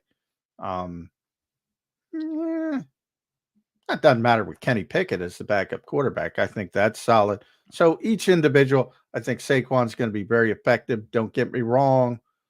Again, I'm talking 1,200 yards rushing, 400 or 500 yards receiving. That's more than most people think, yet I'm the hater. But the Devin Whites, the Paris Campbells, the John Rosses of the world, come on. Could have done better. Yeah, I'm with you. Well, we can get more into that, Johnny Mac. Let's do that later this week. We'll get into some of the pedigree scouting. You're right, though. I mean, it works. When it works, it's great, but sometimes it doesn't work, and that's, that's when we'll have to answer to it. But we'll see. I mean, I think we're in a good position this year. The defense is interesting, though, John. I mean, even Bill, he just laid out like 8 questions. 100 things, yeah. There's only 11 spots. Right. It's a lot of projection, There's only 11 man. spots, and Bill brought up like 13 things. Yeah. Yeah, I was laughing at that. I mean, it was good. They were all valid, I thought he made good points on all of them, but when you're analyzing it, you're like, yeah, we'll see how good this defense can be. Yeah. But good stuff today, Johnny Mac. We'll come back tomorrow. We'll have hopefully Mike Gill and Brandon Lee Gouton. So 2 guests tomorrow. Who will... BLG's on vacation. Oh, that's right. BLG said that last week. He's in Vermont, living the life. That's right. I remember BLG said he was going to Vermont. Yeah. So a lot of vacations this week. So more Zander and me than you probably want, but we'll get through it. I'm good with that, Johnny Mac. Anytime I talk to you, I learn more about football and the NFL, and I appreciate that. And I'm sure all of our viewers appreciate it very much as well. After all, you are the mainstay here on Birds 365. Been going for 4 years, almost 800 plus episodes, 1 million plus podcast downloads, 5 million plus downloads on YouTube, or views on YouTube on the live shows, and many more on all the clips. So, as always, Birds 365 is rocking and rolling. Appreciate everybody being here today. Hit the like button on your way out. James Carver's offering 50 memberships, folks. 50 memberships. All right, James Carver, giving them out, baby. Yeah, all right. James Carver's the man, and he's supporting the channel, and we appreciate him so much. Offer is still out for James Carver, John. I'm trying to send him to the Eagles Cowboys game in Dallas because James is not local to the area. He is down in the Texas area, so I'd love to send him to one of those games and make him take me up on it. That is my offer for James Carver, and that will stand forever, James. So we appreciate you being here. Appreciate everybody in the chat. Love all you guys, Mike, James Carver, James Jones, our resident Commander fan who's always here. We appreciate him. Twiz the Jigga, Show Enough, but all guys who are here all the time. Slagger, I appreciate all you guys. Johnny Mac, good show today, man. We'll talk to you tomorrow, all right, brother? All right. About to have a coughing fit, so everybody enjoy their day. All right, Johnny Mac, feel better. Thanks, everybody. We'll see you tomorrow on Birds 365. You've been listening to Birds 365, the destination for the passionate Eagles football fan who bleeds green. If it's Eagles football, we're talking about it. Debate inside the locker room and guests that are some of the greatest football minds from around the region. We hope you enjoyed the show. We know we had a blast. Make sure to like, comment, and subscribe, and we'll be back soon. But in the meantime, hook up with us on social media at JAKIB Sports. See you next time on Birds 365.